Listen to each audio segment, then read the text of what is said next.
Hello children of the brain shaper school. आज हम आगे का लेक्चर ले रहे हैं gravitational potential energy of a body at a point near अर्थ। ये अर्थ है, तो अर्थ के पास जैसे ये जो लाइन आपको दिख रही है आउटर सरफेस, तो इसको हम बोलते हैं सरफेस ऑफ अर्थ। ठीक है, ये सरफेस हो गई और ये अर्थ का सेंटर हो गया। और हम लोग रहते हैं अर्थ के सरफेस पर। जैसे यहाँ कोई आदमी रहेगा तो वो ऐसे रहेगा, उसके पांव जमीन पर रहेंगे और सिर आकाश में रहेगा। जो लोग यहाँ रहते हैं इस जगह पे, अर्थ में सब तरफ लोग रहते हैं, तो वो ऐसे खड़े रहेंगे और कहेंगे मैं ठीक खड़ा हूँ क्योंकि मेरा पाँव ज़मीन पे है। जो यहाँ रहेंगे वो लोग ऐसे खड़े रहेंगे। सभी लोग अर्थ से 90 डिग्री पे खड़े होते हैं। जो यहाँ रहेगा वो ऐसे खड़ा रहेगा। ठीक है, सभी तरफ अर्थ पे लोग रहते हैं। कहीं कहीं सी है तो वहाँ सी पर भी लोग जाते रहते हैं बोट से या शिप से। तो ये अर्थ है। तो अर्थ के आसपास मतलब सरफेस पे या उसके बाहर, अंदर के लिए हमारा फार्मूला हमने नहीं निकाला है, लेकिन बाहर के लिए हम निकाल चुके हैं। और वो फार्मूला हमारा सरफेस तक काम करेगा। मतलब यहाँ पर आप निकाल सकते हैं ग्रेविटेशनल पोटेंशियल एनर्जी, यहाँ यहाँ यहाँ यहाँ यहाँ यहाँ सब जगह, और ज़्यादा से ज़्यादा आप सरफेस तक आ सकते हैं। अंदर के लिए आपको दूसरा फार्मूला निकालना पड़ेगा। तो किसी भी पॉइंट, जैसे एक पॉइंट अपन ले लेते हैं P, तो ग्रेविटेशनल पोटेंशियल एनर्जी को लिखते हैं U और P लिख दिया। मतलब P पर gravitational potential energy at P, इस पॉइंट पे ग्रेविटेशनल पोटेंशियल एनर्जी अर्थ के कारण किसकी, किसी बॉडी की। याद रखें, ग्रेविटेशनल पोटेंशियल एनर्जी किसी बॉडी की होती है। जैसे मेरी ग्रेविटेशनल पोटेंशियल एनर्जी, इस पेन की ग्रेविटेशनल पोटेंशियल एनर्जी। तो gravitational potential energy of a body at a point near earth and of course due to earth. तो अर्थ के कारण इस पॉइंट पर इस बॉडी की ग्रेविटेशनल पोटेंशियल एनर्जी कितनी होगी? तो फार्मूला है minus capital G capital M. Capital G gravitational constant, capital M earth का मास, स्मॉल एम उस बॉडी का मास, अपॉन ये डिस्टेंस सेंटर O से लेके P तक। O से जो P की डिस्टेंस है उसको हम लिखते हैं स्मॉल r, जिसमें है, देखिए ये पॉइंट जो है उसको हम कह सकते हैं S, सरफेस ऑफ अर्थ। तो O से S प्लस S P, तो O से S क्या है? रेडियस ऑफ अर्थ, और S से P जो है वो बॉडी की हाइट है H, तो प्लस H। ठीक है, तो ये होगा R। ठीक है, या R वही बात है। R का मतलब कैपिटल R प्लस H। और अगर कोई कहे कि इस पॉइंट पर उसी बॉडी को आप यहाँ लाइए, तो gravitational potential energy at surface of earth is equal to minus GM R, और H हो जाएगा 0। जब हम यहाँ आ जाएंगे तो H 0 हो जाएगा। ये फार्मूला। अब दोनों को देखिए, gravitational potential energy of this body here इतनी, और gravitational potential energy of the same body, उसी बॉडी की जब हम यहाँ ले आएंगे तो क्या होगी? इतनी। मतलब वही बॉडी अब यहाँ से यहाँ गिर आएगी, खुद ही गिर आएगी अर्थ पे, छोड़ देंगे तो एनर्जी इतनी हो जाएगी। अब क्वेश्चन ये है कि दोनों को कंपेयर करिए कि कौन एनर्जी ज़्यादा है। तो देखिए, अगर आप दोनों को कंपेयर करेंगे तो न्यूमरेटर तो सेम है, डिनोमिनेटर इसका ज़्यादा है। अगर न्यूमरेटर सेम हो तो डिनोमिनेटर इसका ज़्यादा होता है, वो वैल्यू कम होती है। जैसे मान लीजिए कि कोई कहे 3/4 ज़्यादा है कि 3/5 ज़्यादा है, तो भाई 3 सेम है, तो ये वैल्यू ज़्यादा है ना, तो ये पूरी वैल्यू कम हो जाएगी इससे, मतलब ये ज़्यादा हो जाएगा इससे। तो यहाँ पर ये ज़्यादा है, मतलब ये पूरी वैल्यू कम हो जाएगी, ये वैल्यू इससे कम हो जाएगी। लेकिन दोनों में माइनस लगा है, तो माइनस लगाने पे क्या होता है? उल्टा हो जाता है। जैसे कोई कहे कि 7 बड़ा है 5 से, ठीक है, तो लेकिन -7 तो फिर छोटा हो जाएगा -5 से। तो समझ में आ गया आपको कि अगर ये वैल्यू ज़्यादा है तो ये वैल्यू कम है, लेकिन माइनस लगा है तो फिर ये वैल्यू ज़्यादा है, यानी यूपी जो है वो अधिक है यूएस से। यानी जो जो हम ऊंचाई पे जाते हैं तो ग्रेविटेशनल पोटेंशियल एनर्जी बढ़ती जाती है। सीधी सी बात है, आप जानते हैं ऊंचाई पर जाने पे ग्रेविटेशनल पोटेंशियल एनर्जी यानी पोटेंशियल एनर्जी इसको आप जानते हैं अर्थ के मामले में वो बढ़ती जाती है। किसी बॉडी को अपन यहाँ रखते हैं, जैसे पेन यहाँ रखेंगे तो उसकी एनर्जी कम होगी ग्रेविटेशनल पोटेंशियल एनर्जी, और यहाँ पे ज़्यादा हो जाएगी, ज़्यादा हो जाएगी। तो ज्यों ज्यों हम ऊपर की ओर जाते हैं, किसी बॉडी को ले जाते हैं तो हमें वर्क करना पड़ता है और उसकी एनर्जी बढ़ती जाती है। वर्क एनर्जी थ्योरम से आप जानते हैं कि जब हम वर्क करते हैं तो हमारी एनर्जी कम हो जाती है और जिसके ऊपर वर्क करते हैं उसकी एनर्जी बढ़ जाती है। तो ऊपर किसी बॉडी को ले जाने में खुद ही जाती है कि हम ले जाते हैं, तो हमें जाना पड़ता है, यानी हम वर्क करेंगे तो बॉडी की एनर्जी बढ़ती जाएगी। तो जो जो कोई बॉडी सरफेस पे रहेगी अर्थ के तो एनर्जी इतनी रहेगी, और जब ऊपर जाएंगे तो एनर्जी बढ़ती जाएगी, और बढ़ते बढ़ते बढ़ते सबसे ज़्यादा एनर्जी कब हो जाएगी, जब हम बॉडी को इनफाइनाइट पे ले जाएंगे। और कितनी हो जाएगी, तो जब यह इनफाइनाइट हो जाएगा तो ये चीज़ इनफाइनाइट हो जाएगी, तो ये चीज़ ज़ीरो हो जाएगी। तो कहने का मतलब gravitational potential energy of a body when it is taken away and away from earth increases more and more and more, और फिर इनफाइनाइट पे जाकर सबसे ज़्यादा हो जाएगी। कितनी? ज़ीरो। तो ज़ीरो बहुत ज़्यादा होती है, नेगेटिव से तो ज़्यादा ही होती है। तो याद रखें, जो जो किसी बॉडी को ऊपर ले जाते हैं, अर्थ से दूर ले जाते हैं, तो उसकी ग्रेविटेशनल पोटेंशियल एनर्जी उस बॉडी की बढ़ती जाती है, और जब हम इनफाइनाइट पर ले जाते हैं तो सबसे ज़्यादा हो जाती है। कितनी? ज़ीरो। ज़ीरो मतलब बहुत ज़्यादा। क्लियर हो गया? अब कोई कहेगा कि अगर हम यहाँ से यहाँ कोई बॉडी ले जाएंगे, मतलब h हाइट, तो उसकी एनर्जी कितनी बढ़ जाएगी। तो अपन क्या करें, यहाँ की एनर्जी में यहाँ की एनर्जी घटा दें, तो U P minus U S. तो घटा के देखें, U P minus U S आई घटाते हैं तो G M capital small M upon R plus H, UP लिख दिया, और यूएस लिख देता हूँ minus G capital M small M upon R. ये energy UP minus US minus लिख दिया। तो अब क्या होगा, ये माइनस माइनस प्लस हो जाएगा, ठीक है। और नीचे एलसीएम लेके घटाते हैं तो R plus H into R, ठीक है, R plus H into R हो जाएगा, ठीक है। तो उसको घटाएंगे हम लोग, तो एलसीएम लेके घटाते हैं हम लोग, तो यहाँ पर क्या होगा, इससे डिवाइड करेंगे तो आर आ जाएगा, तो आर मल्टीप्लाई कर देंगे तो minus G capital M small M R, और माइनस माइनस हो जाएगा प्लस, और अब इसको डिवाइड करेंगे आर से तो आ जाएगा आर प्लस एच, तो आर प्लस एच इसमें मल्टीप्लाई कर देंगे। तो आर प्लस एच इसमें कैसे मल्टीप्लाई करेंगे, तो पहले आर करेंगे फिर एच करेंगे, तो आर कर दीजिए मल्टीप्लाई, तो G capital M small M R plus G capital M, अब एच कर दीजिए स्मॉल एम एच, और आप कहेंगे माइनस कहाँ गया, तो माइनस माइनस प्लस हो गया। अच्छा, ये दोनों कट गए क्योंकि सेम है, तो ये आ जाएगा U P minus U S is equal to capital G capital M small M H upon R plus H into R. अब देखिए ये वैल्यू पॉजिटिव आ गई, तो जब हमने इसमें इसको घटाया तो पॉजिटिव में आ गया। इससे भी पता चलता है कि ये ज़्यादा था, ये कम था, ठीक है। देखिए एनर्जी जो है स्केलर है, तो स्केलर क्वांटिटी में डायरेक्शन की ज़रूरत नहीं पड़ती, लेकिन साइन की ज़रूरत पड़ सकती है। स्केलर चीज़ें नेगेटिव हो सकती हैं, सारी नहीं होती।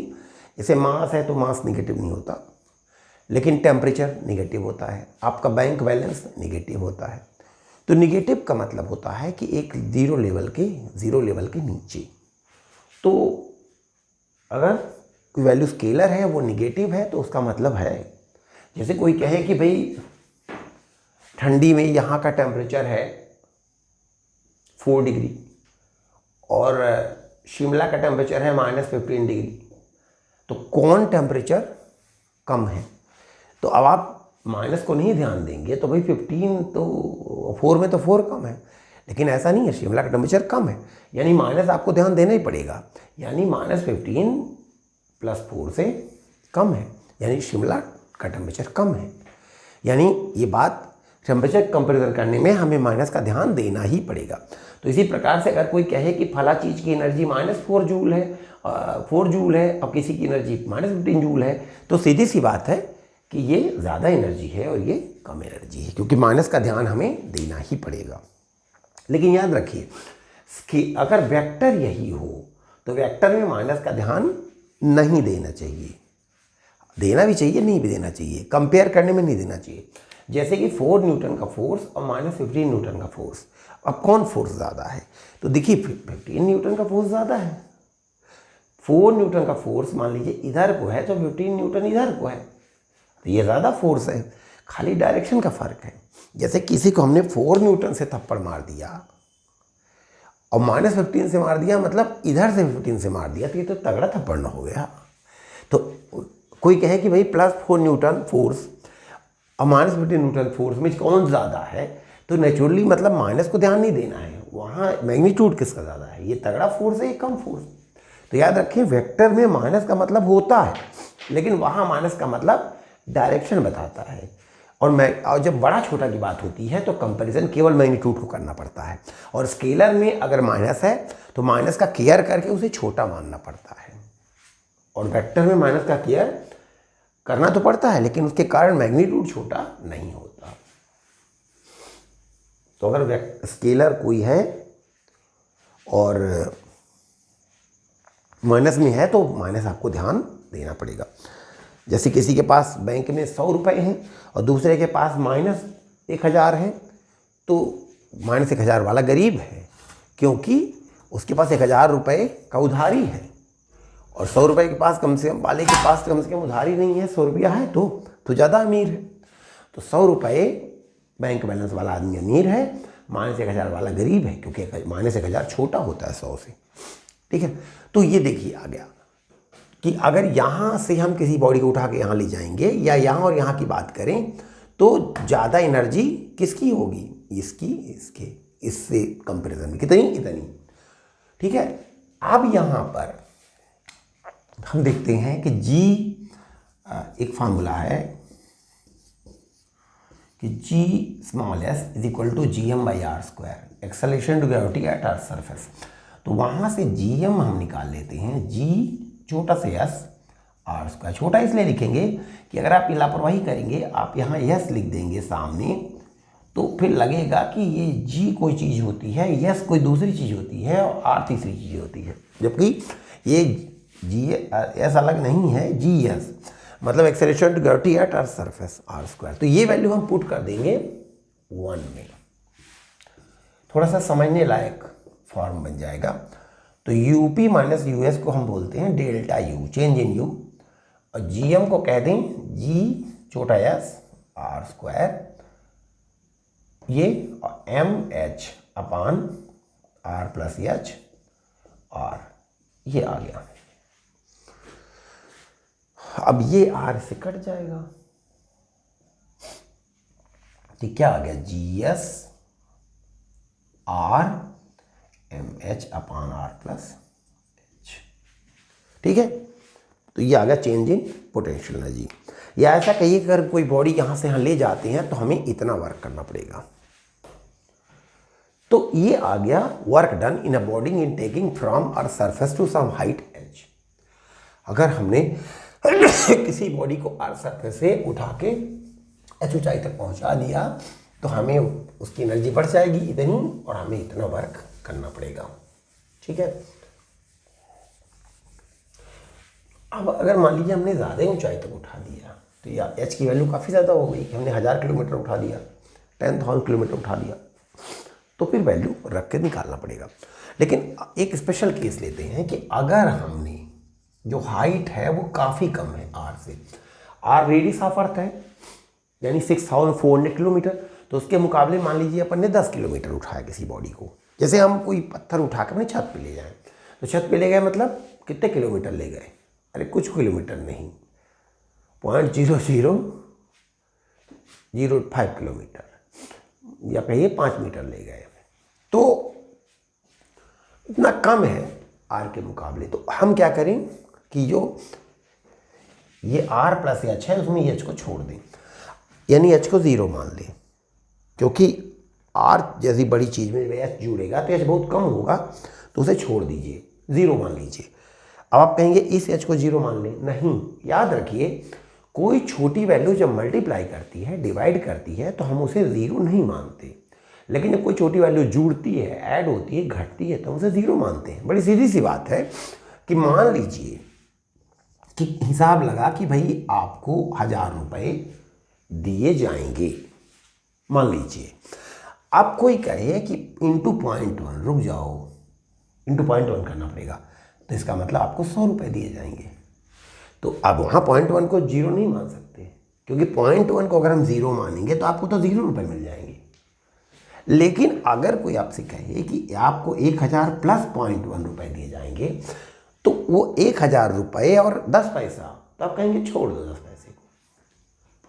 तो अगर कोई चीज़ ये 0.1 जैसी चीज़ अगर जुड़ रही है या घट रही है तो उसे छोड़ दो, लेकिन गुणा हो रही है तो गुणा होकर वो बहुत बड़ा अंतर डालेगी, या डिवाइड कर रही है, अब 1000 0.1 डिवाइड कर दिया तो 10,000 हो जाएगा, तो आप कहेंगे वो डिवाइड ना करने दो, उसे छोड़ दो, नहीं छोड़ा जाएगा।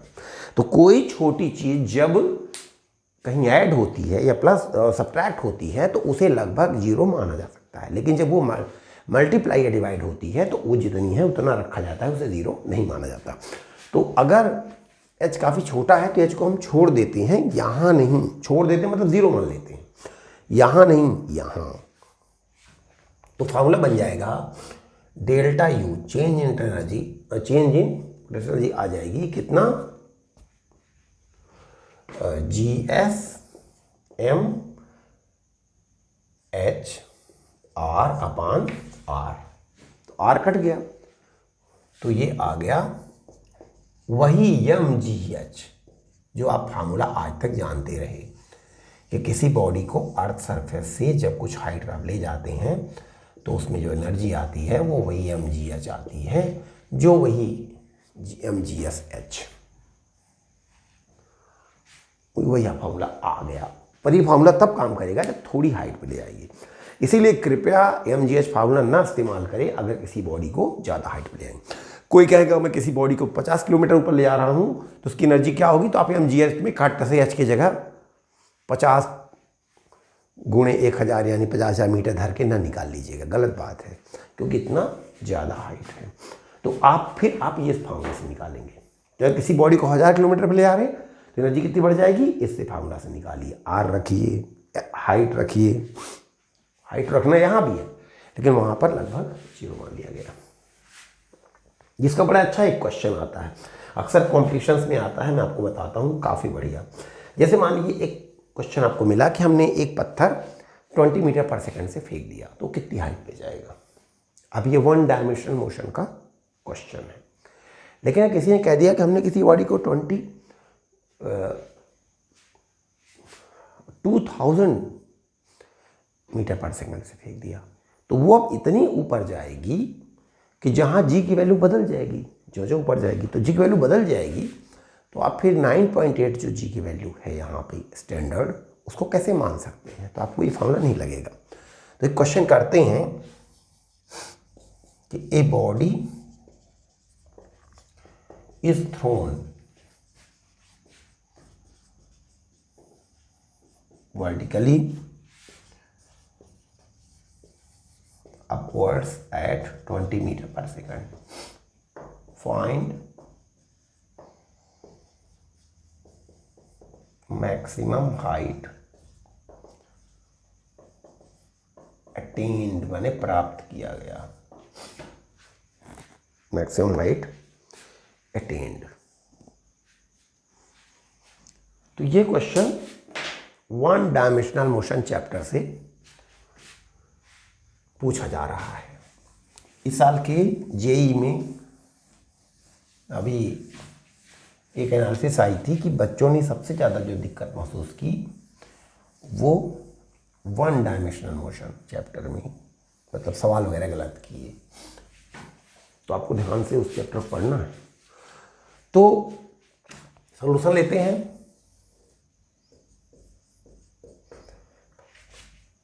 ये अर्थ को ऐसे ले लीजिए, पास से देखें तो चपटी दिखती है। अब ये बॉडी है, उसको आपने 20 मीटर पर सेकंड से फेंक दिया। अब ये मान लीजिए यहाँ तक गई और वह यहाँ पहुँच के वेलोसिटी 0 हो गई, मतलब वहाँ से फिर गिर आई। तो कितनी हाइट प्राप्त की? ये h हाइट प्राप्त की। इस पॉइंट को मान लेते हैं A, इसको मान लेते हैं B, और अप्लाई कर दीजिए इक्वेशन ऑफ मोशन। तो ये u दिया हुआ है, v दिया हुआ है, h पूछा है, तो फॉर्मूला लग जाएगा v square equal to u square plus 2as। तो v यानी वेलोसिटी 0, इस डायरेक्शन में पॉजिटिव ले रहे हैं, इधर को नेगेटिव ले रहे हैं, ठीक है। u उधर को है, ऊपर को है, तो 400 प्लस 2a एक्सेलरेशन नीचे को, अर्थ नीचे को खींचती है। मान लीजिए 10 मीटर पर सेकंड स्क्वायर ले लेते हैं, तो नीचे खींच रही है, तो -10 यस का मतलब हाइट h। तो ठीक है, ये -20h हो गया, तो इधर आके हो गया 20h इज इक्वल टू 400। तो हाइट आ गई 400/20, यानी 20 मीटर हाइट पे बॉडी जाएगी, ठीक है। अब इसी क्वेश्चन को देखिए, 20 मीटर जाएगी, तो जो g की वैल्यू हमने ली है, एक्सेलरेशन की वैल्यू वो 10 है, तो 10 20 मीटर में 10 ही रहेगा। 9.8 होना चाहिए, पर लगभग हमने 10 ले लिया, जिससे कैलकुलेशन सरल पड़ जाए। अब आइए एक दूसरा क्वेश्चन लेते हैं। ये हमारा क्वेश्चन 1 था, वो क्वेश्चन 2 हो गया। इसी में कर देते हैं कि a body was thrown at 2 kilometre पर second and calculate the maximum height.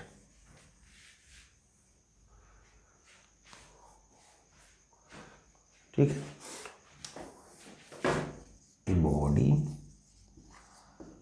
is thrown vertically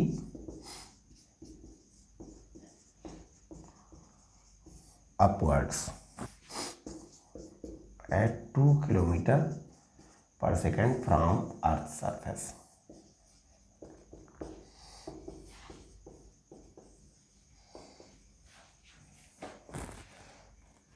Calculate the maximum height.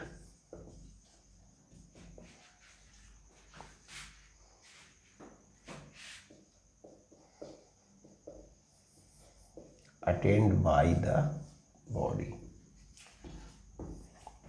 ठीक है, तो अगर 2 किलोमीटर पर सेकंड से फेंकेंगे तो 1 सेकंड में 2 किलोमीटर, मतलब खासी ज़्यादा स्पीड से हमने फेंक दिया। तो वो इतनी हाइट पे जाएगी। अब इसका भी आप कहें कि मैं उसी फार्मूले से काहे ना करूं, उसी तरीके से भाई सेम डायग्राम बनाता हूं, वैसे ही करता हूं। आप कहेंगे यहाँ भी मैं ऐसे ही करूँगा, ठीक है, करिए। 2 किलोमीटर पर सेकंड, तो किलोमीटर में तो आप लिखेंगे नहीं, इंटरनेशनल सिस्टम में करेंगे, क्योंकि जी वगैरह जो आप रखते हैं वो मीटर में रखते हैं, तो आप फिर थोड़ा सा 2000 मीटर पर सेकंड कहिए ना। अच्छा, अब आप कहते हैं कि ये जाके यहाँ रुक जाएगी, तो यहाँ वेलोसिटी 0 हो जाएगी, तो ये हाइट मुझे निकालना है, तो you draw the same diagram, वही क्वेश्चन। अब क्या होगा कि जब आप कहेंगे कि भाई v square is equal to U square plus 2as में लगाऊंगा और v को 0 कर दूंगा और u को 2000 कर दूंगा प्लस 2a एक्सेलरेशन को -10 कर दूंगा इंटू s, यानी यह हाइट h कर दूंगा और मैं ऐसे ही निकाल लूंगा, तो मैं आपको रोक दूंगा। क्यों? क्योंकि ये इक्वेशन ऑफ मोशन है, और इक्वेशन ऑफ मोशन को लगाने की एक ही शर्त है, और वो शर्त आपको नहीं बोलना चाहिए, हमेशा याद रखना चाहिए। मच्छर होता था, वो शर्त आपको सदा सदा याद रखना चाहिए कि ऑलवेज यूज, आपका ध्यान से देखेंगे कई बच्चे जानते होंगे क्या शर्त है, बताइए। Always use the equation of motion if acceleration vector is constant through out the study. जहां से जहां की आप स्टडी कर रहे हैं, क्या पूरी इस यात्रा के दौरान एक्सेलरेशन कांस्टेंट था? एक्सेलरेशन ड्यू टू ग्रेविटी की वैल्यू 9.8 होती है, जिसे 10 कहते हैं। कहाँ? यहाँ पे। और ये बॉडी इतनी ऊपर जा रही है, इतना तेज फेंकी गई है, आप इसको इग्नोर नहीं कर सकते। इतनी ऊपर जा रही है कि वहाँ जाके जी की वैल्यू 9.8 नहीं रह जाएगी। जो जो ऊपर जाएंगे जी की वैल्यू कम होती जाएगी। और जब इस जर्नी में यहाँ से यहाँ इतनी वेलोसिटी से इतनी वेलोसिटी होने में, यू से बी होने में अगर ए बदल जाता है तो आप ये फार्मूला नहीं इस्तेमाल कर सकते। ये तो सामान्य थिंकिंग है ना। आप यहाँ पर चले जाइए दुकान में, रीवा में, और पूछिए कि शक्कर क्या भाव है, तो बोलेगा 40 रुपये किलो। तो अब आप ये कहें कि अपन को 50 किलो शक्कर लेनी, तो 40 गुणे 50 यानी 2000 रुपये की पड़ जाएगी। 2000 रुपये आप लेके निकले। तो अगर आप उस दुकान से, दुकान है, दुकान में आप सामने जाते हैं, अंदर बैठते हैं, फिर और अंदर जाते हैं, फिर दूसरे गेट से निकलते हैं, कहते हैं शक्कर हमको 50 किलो लेनी है। बोलते हैं पहले कि ऐसा करें 10 किलो दे दो, फिर थोड़ा टहलते हैं दुकान में ही, वे कहते हैं ऐसा करो 20 किलो दे दो। तो ऐसा करते हैं तो कोई दिक्कत नहीं, 2000 में आपको 50 किलो शक्कर मिल जाएगी। लेकिन अगर आप ये सोचते हैं कि हम बोलेंगे कि 10 किलो शक्कर दे दो, और फिर आप रेंगते रेंगते 5 किलोमीटर निकल जाएंगे, और फिर वहाँ एक दुकान मिलेगी, वहाँ कहेंगे कि 5 किलो शक्कर दे दो। फिर आप वहाँ से 100 किलोमीटर निकल जाएंगे, और आगे कहेंगे फिर कि 12 किलो शक्कर दे दो। ऐसे जुड़ के आप जब शक्कर मांगेंगे 50 किलो, तो गारंटी नहीं कि 2000 मिलेगी, क्योंकि वहाँ रेट दूसरे होंगे। ये तो आपको समझना चाहिए ना कि भाई ये तो यहाँ का रेट है ना 40 रुपये। उसी दुकान में आप इस जगह खड़े रहें, उस जगह खड़े रहें, और बोले तो रेट वही रहेगा। लेकिन आप अगर ज़्यादा रेंज जाएंगे तो ये समझ होनी चाहिए आपको। तो अगर आप खूब जानते हैं कि भाई पिछली बार बॉडी हमारी 20 मीटर जा रही थी, 20 मीटर में जी की वैल्यू नहीं बदलती है, चर्चा हो चुकी है। स्मॉल जी की value, capital G universal gravitational constant है, वो पूरे यूनिवर्स में नहीं बदलता, वो बात दूसरी है। यहाँ स्मॉल जी एक्सेलरेशन की बात चल रही है, ठीक है। तो वो बदलता है। अतः आप बच्चे मत बनिए, और आप जानिए कि फार्मूला नहीं लगेगा, और इससे जो भी आप एच निकालेंगे वो गलत होने जा रहा है। अतः कृपया ये फार्मूला इस्तेमाल ना करें, ये बचपने की ज़रूरत नहीं है, क्योंकि अब ए की वैल्यू कांस्टेंट नहीं है। तो ये फार्मूला कृपया यूज़ ना करें। तो क्या इस क्वेश्चन में कुछ एच आएगा? नहीं आएगा, ये फार्मूला नहीं लगेगा। तो फिर कैसे आएगा? तो आइए निकालते हैं अपन। तो क्या होता है कि यहाँ पर बॉडी में, अब आप एनर्जी से करिए, जब आप यहाँ बॉडी में देखते हैं तो बॉडी के पास कौन सी एनर्जी होगी? इस जगह पे ग्रेविटेशनल पोटेंशियल एनर्जी होगी, और काइनेटिक एनर्जी होगी जो आपने फेंक दिया। और यहाँ जाके कौन सी एनर्जी होगी? ग्रेविटेशनल पोटेंशियल एनर्जी होगी, और काइनेटिक एनर्जी 0 होगी। इस पॉइंट को ये अर्थ सर्फेस पर है, इसको एस कह दीजिए, इस पॉइंट को पी कह दीजिए। तो यहाँ हमने बॉडी को एनर्जी दी, फिर बॉडी अपने आप वहाँ गई और वहाँ पहुँची। बीच में हमने कोई वर्क बॉडी पे नहीं किया, और जब हम कोई वर्क नहीं करते तो law of conservation of energy लगता है, एनर्जी रिमेन्स कांस्टेंट। तो आप कह सकते हैं कि टोटल एनर्जी, सॉल्यूशन में कर रहा हूँ, total energy at S is equal to total energy, ये लॉ ऑफ कंजर्वेशन ऑफ से एनर्जी से आप करेंगे, total energy at S equal to total energy at P. तो एस पी एनर्जी क्या है? यहाँ की potential energy, potential energy at S, और प्लस यहाँ की kinetic energy mv²/2 is equal to वहाँ की पोटेंशियल एनर्जी यू पी, और प्लस वहाँ की काइनेटिक एनर्जी एम वी, वहाँ की वजह से 0 है, /2। इससे आप सॉल्व करके निकाल सकते हैं। अब आप जानते हैं कि यूपी माइनस यूएस की वैल्यू निकाल चुके हैं, तो यूपी माइनस यूएस, ये तो 0 है, is equal to mv square upon 2। तो mv square upon 2 is equal to U P minus U S की वैल्यू है, और जीएस हो गया। जीएस भले यहाँ आ रहा है, वो कैलकुलेशन में आ गया है, वैसे आप कहें तो जीएमआर स्क्वायर लिख दें हम। जीएस जो होता था वो जीएस आर स्क्वायर होता था जीएम, तो जीएस की वैल्यू होती थी जीएम बाई आर स्क्वायर, तो जीएम बाई आर स्क्वायर लिख देते हैं। ये वैल्यू जीएस की हो गई, G M R square upon R square, G M upon R square, और एम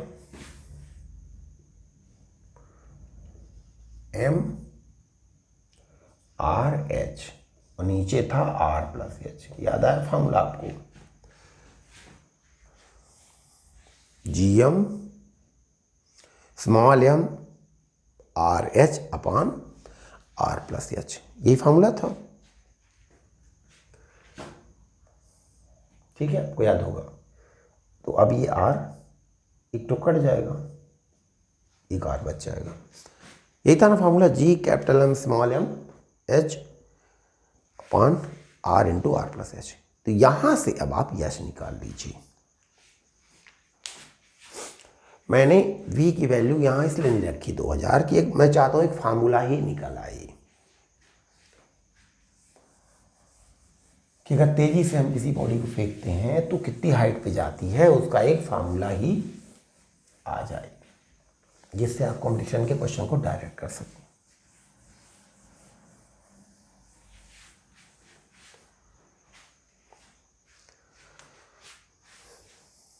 तो mv square upon 2 is equal to capital G capital M small M H upon R into R plus H. तो ये multiply, ये m cut जाएगा दोनों तरफ से, यानी बॉडी के मास से कोई मतलब नहीं, तो ये आ जाएगा, इसको मल्टीप्लाई कर दें तो R square plus R H, और यहाँ उठा लाएं into V square, cross multiply कर रहे हैं, और इसको यहाँ काट दें तो 2 capital M G capital M H. ठीक है, अपने को निकालना क्या है, एच निकालना है, तो ये मल्टीप्लाई कर देते हैं तो R square V square plus R H V square is equal to 2 capital G capital M H. तो एच यहाँ है, यहाँ है, एक तरफ करके एच कॉमन निकाल लीजिए, तो G capital M H minus R H V square is equal to R square V square. ठीक है, तो यहां से h बाहर निकाल देंगे, 2gm minus R V square, यहाँ है आर स्क्वायर वी स्क्वायर, तो यहाँ से h निकल आएगा, इसके नीचे आएगा तो R square V square upon 2gm minus R V square. ये फार्मूला आपको काम आएगा, उसमें रेडियस ऑफ अर्थ वगैरह रखना पड़ेगा।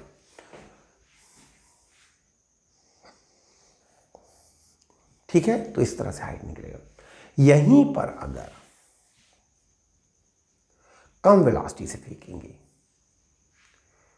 तो कम वेलोसिटी से फेंकेंगे, स्पेशल केस ले रहे हैं, तो ये टर्म जो है वेलोसिटी कम होगी तो ये टर्म कम होगी, ये डिवाइड हो रही है, वेलोसिटी कम होगी तो ये टर्म कम होगी, तो ये सब्ट्रैक्ट में आप हटा सकते हैं, सब्ट्रैक्ट में हटा सकते हैं, लेकिन डिवाइड मल्टीप्लाई में नहीं हटा सकते। तो इसी को अपन आगे अगर बढ़ा लें, स्पेशल केस,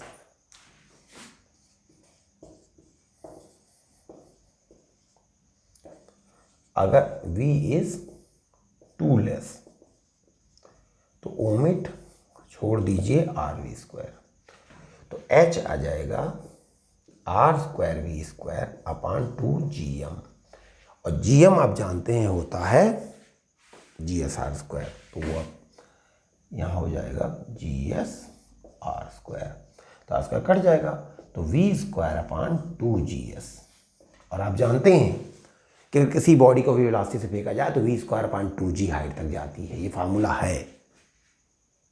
बता दूँ कहाँ से, V square equal to U square plus 2as लगता है तब, तो वी जीरो है, यू वी को मान लीजिए प्लस 2a माइनस जी और यस यानी एच, तो ये आ गया वी स्क्वायर अपॉन 2g। तो we square upon 2g formula लग जाता है जब ये कम हाइट पे जाती है। आ गया वही फार्मूला, यानी ये फार्मूला काम कर जाएगा। अगर कम वेलोसिटी से फेंकेंगे तो ये फार्मूला वो फार्मूला बन जाएगा, और ज़्यादा वेलोसिटी से फेंकेंगे तो ये फार्मूला यही फार्मूला रहेगा।